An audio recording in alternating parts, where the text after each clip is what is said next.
Olá, senhores. Meu nome é Rodrigo Silva, bacharel em Direito. Hoje eu quero falar com vocês referente ao crime de estelionato, previsto no título 2, no capítulo 6, no artigo 171 do Código Penal. Antes de adentrarmos nesse crime, é preciso ficar claro, senhores, que o crime de estelionato é um crime que ataca o patrimônio da vítima, onde o agente ele vai empregar a fraude ali para que a vítima entregue de forma espontânea o seu bem. Se o agente empregar violência ou a grave ameaça, já não vai ficar mais caracterizado o estelionato. Outro meio também que o agente ele vai obter ali a vantagem ilícita, ele vai induzir a vítima. Como que ele vai induzir a vítima? Ele vai colocar a vítima numa situação de erro, aquela falsa percepção da realidade. Um bom exemplo disso é esse daqui, senhores. João, se passando por Emerson, parente de Flávio, João manda uma mensagem de texto para o WhatsApp de Flávio solicitando uma quantia em dinheiro que está passando uma situação emergencial naquela hora. Flávio, acreditando ali naquela mensagem de texto, achando que é Emerson, seu parente, faz o seu depósito na conta de João. Essa é uma situação que o agente ele induz a vítima. Ele pode também manter a vítima numa situação de erro.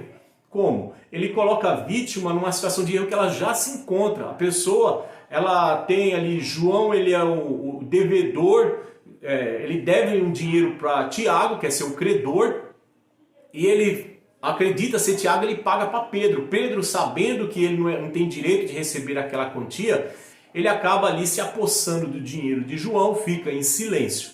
Essa é uma situação que o agente ele mantém a vítima em erro. O legislador ele previu também algumas formas, outros tipos de execução. Um deles, senhores, é o artifício. O que é o artifício? É uma fraude material que o agente utiliza. É aquela fraude, senhores, que ele utiliza de objeto ou de vestimenta para poder ludibriar a vítima. Ele pode se utilizar também de outra forma que o legislador previu, que é o ardil, o meio ardiloso. O que é? É aquele meio fraude moral que o agente se utiliza.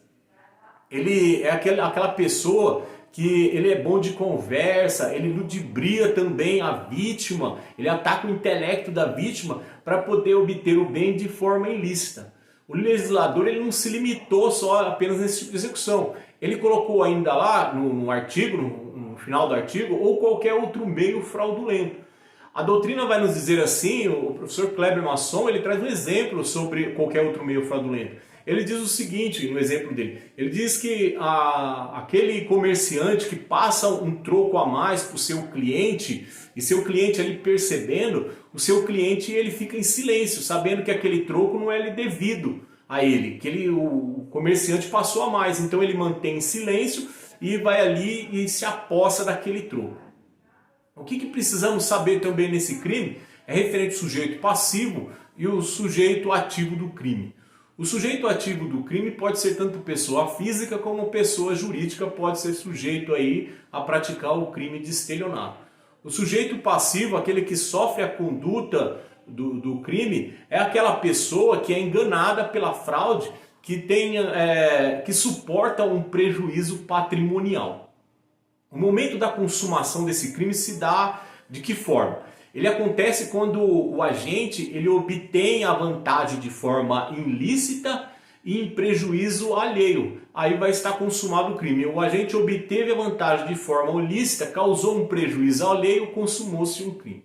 Uma coisa que eu quero falar com os senhores é referente à distinção, que as pessoas se confundem muito, até em provas, na hora de escrever, na hora de falar, as pessoas não conseguem diferenciar entre o crime de estelionato e o crime de furto mediante fraude previsto no artigo 155 do Código Penal, no parágrafo 4º, no inciso 2º.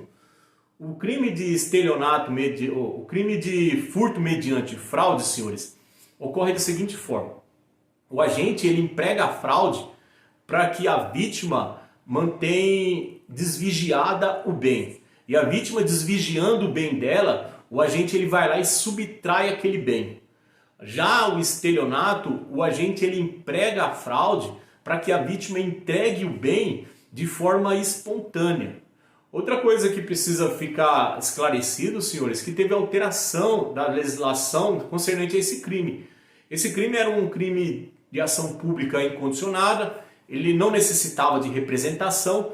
Com a alteração da Lei 13.964 do pacote anticrime, a regra geral é que ele precisa de representação, a vítima precisa representar o crime de estelionato. Exceto, senhores, quando o crime for cometido contra a administração pública, tanto a administração pública direta ou indireta, contra criança ou adolescente, contra pessoas com deficiência mental ou contra idoso maior de 70 anos.